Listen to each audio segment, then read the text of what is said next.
Donc on discute, il est là, l'autre, ça va, ok, je le vois. Donc là, ils vont chercher à monter sur la coque.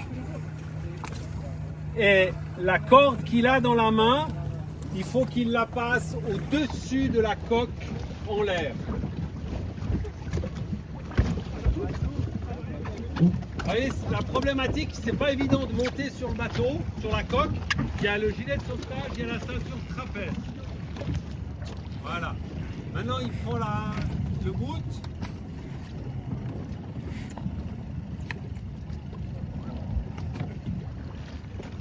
Elle est bonne. C'est bonne, hein? Ouais.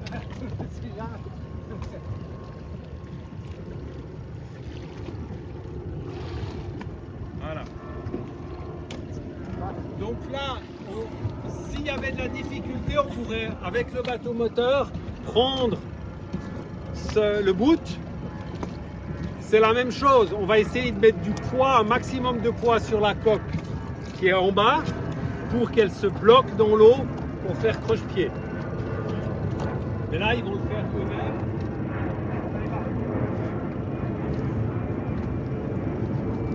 On voit que le spi est rentré, le Jelaker est rentré. S'il était dehors, dans cette position-là, vous pouvez le rentrer très facilement.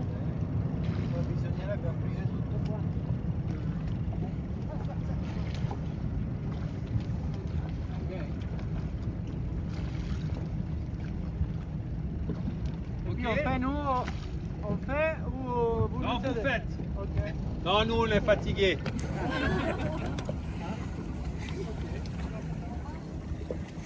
Donc là, on sent qu'il y a un petit peu de vent, un petit peu de joran qui descend comme ça. Théoriquement, il faudrait leur dire tourner le bateau, ou le redresser comme ça. Il lui tournerait la main en nageant.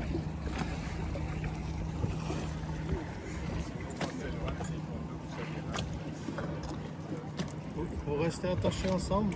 Il faut les attacher. C'est vous ce que tenez.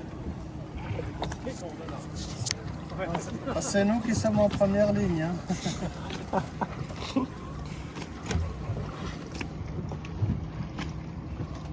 Et là, il faut un peu de patience, mais ça vient.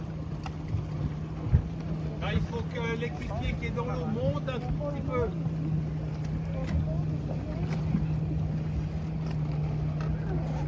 La problématique maintenant, voilà, ils peuvent prendre la coque sur la tête.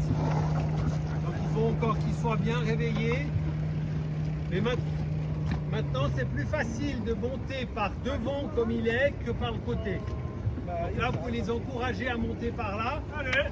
Pourquoi? Parce que derrière, il y a la barre, c'est pas facile, où il vient de mettre sa main. Éventuellement là, parce qu'il y a la sangle. Et là, il aura beaucoup plus de peine que devant.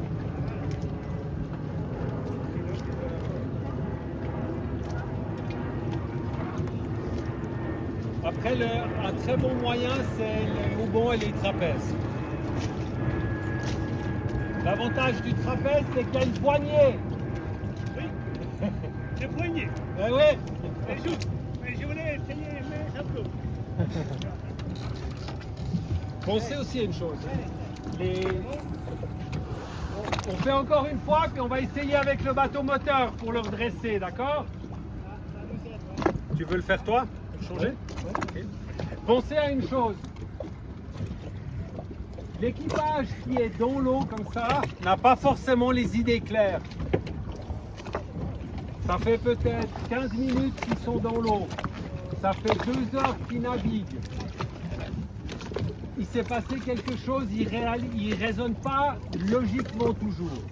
Donc, ayez un œil sur ce qui se passe. Au besoin, un peu comme on l'a dit, prends la poignée au lieu d'essayer de monter derrière. Ou, comme j'expliquais là, vous n'avez peut-être pas entendu, le meilleur moyen pour remonter, c'est devant le mât. Parce qu'il y a ce qu'on appelle la martingale sous le bateau qui permet de mettre le pied. L'endroit qui est impossible, c'est à l'arrière où on voit la barre qui relie les deux safrans. Là, ils n'arriveront jamais à remonter. Et l'autre avantage, c'est que devant, le bateau, il ne va pas gîter. Est-ce qu'eux, ils peuvent rentrer ou... Vous voulez essayer de remorquer, on y va. Bah alors attends 5 minutes, t'as raison, on attend 5 minutes, on fait une fois là, je te laisse aller le redresser. Oui. Il redresse une fois, puis après on remorque.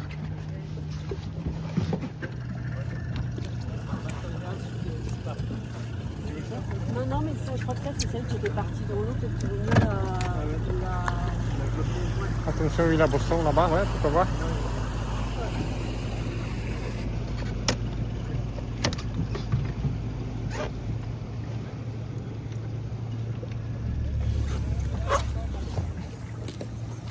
Oh, pardon.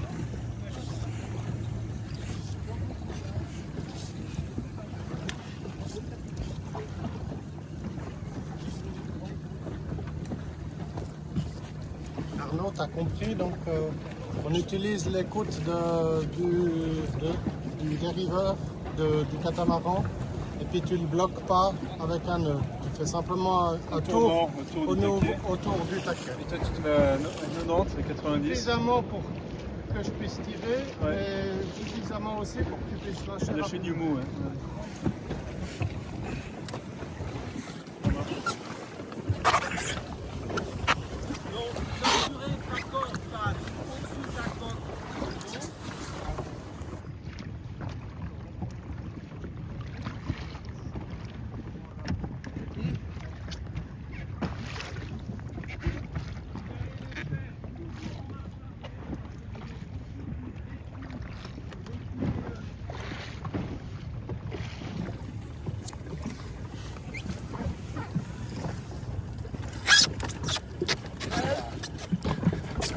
Les gars, c'est ok? Là,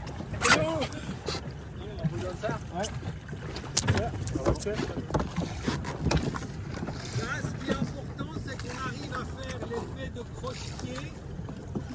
Tu peux reculer. La force sur laquelle ils s'enfonce d'une manière ou d'une autre.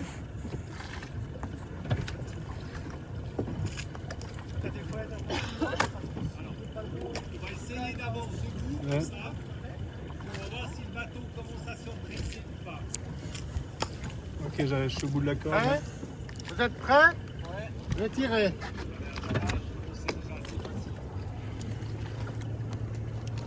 Prenez pas la coque dans la tête. Doucement, doucement. Et on voit qu'il dérive le bateau là. Peut-être qu'ils sont trop devant, non?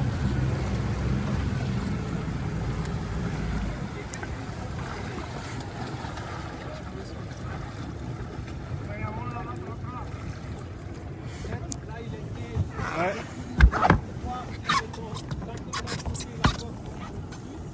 Je vais essayer encore une fois. Prêt?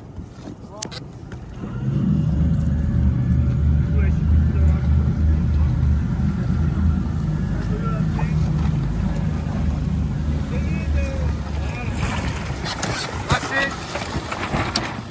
Ok, tu comprends là pourquoi il n'y a pas de nœud?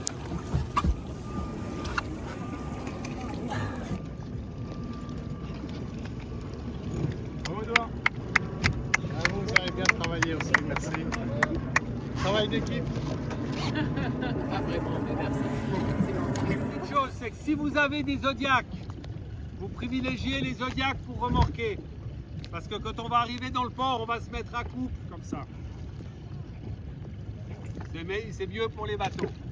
Ok? Pourquoi c'est mieux, pardon? Je comprends pas. C'est simplement que s'il y a des contacts, Ok. c'est soft. D'accord. Le Boston, il a simplement une petite bande noire. Mais pour l'exercice à la demande générale, et parce que j'ai pas envie de le faire, c'est les deux bateaux là qui vont remorquer. Ok. Je Au vais juste début poser du une question. remorquage, comme on le disait avant, il y a première situation, les équipiers sont à bord du bateau. Donc là, vous allez limiter la vitesse, puis vous allez regarder ce qu'ils font. Ils sont supposés pouvoir diriger le bateau. Avec les voiles, parce que si jamais il y a une voile qui porte, ils peuvent la choquer, ils peuvent réagir. Deuxième situation, les équipiers ne sont pas à bord du bateau. On va essayer d'enlever tout ce qui peut entraver le remorquage. Gouvernail, dérive. Il y a des bateaux, bon eux ils n'ont pas de dérive, ils ont des gouvernails. Je ne sais pas si on peut les enlever facilement ou si on peut les lever. Mais l'idée, c'est qu'il n'y ait rien dans l'eau. Eux, ils ont un gouvernail, une dérive. Donc dans la mesure du... on va les enlever, mais comme il n'y aura personne sur les bateaux, on va les prendre à bord pour ne pas les perdre. Si c'est possible, on va déjà affaler les voiles.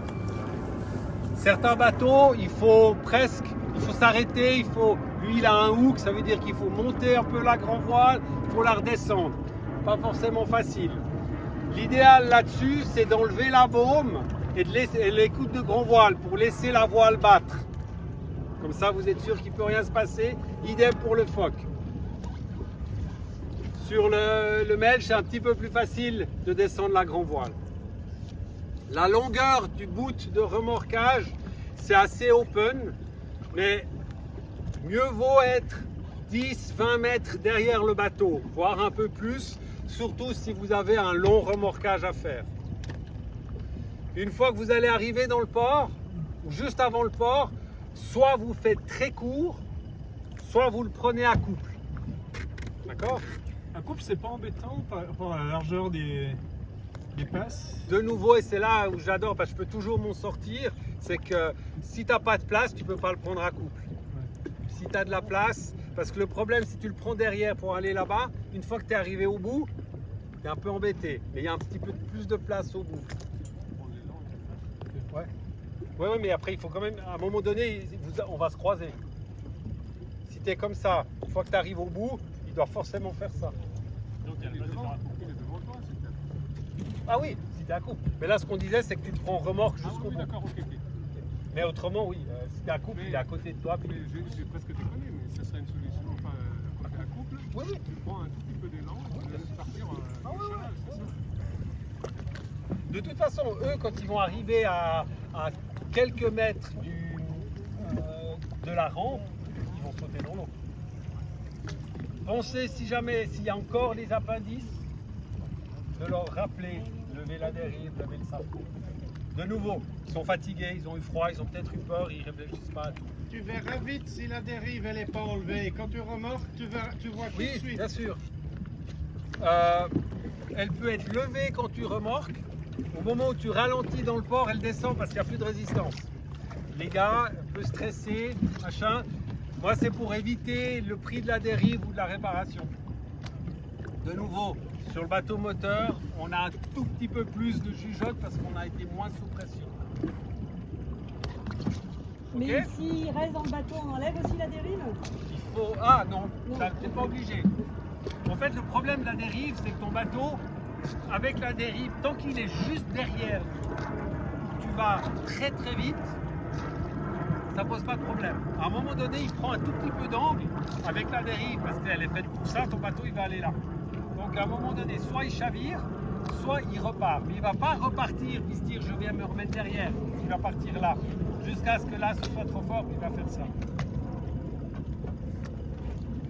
Vous avez tous la clé M. Vos bateaux sont là, Vous avez donc tous la clé M. Vous les remorquage en avant parce qu'on a une certaine distance à faire. Idéalement, je vois que sur le bombard, il y a le V de remorquage. Ah, voilà. Alors, dans un cas comme ça, tu peux le prendre derrière d'un côté.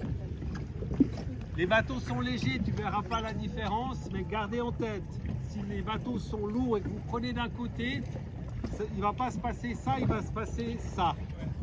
Et après, toi, tu vas vouloir corriger pour aller là, et tu ne vas jamais pouvoir aller là parce que le bateau, il te tire comme ça. Donc, tu vas dériver. Mais tu peux installer un V avec des parfaits. Alors, Tu peux...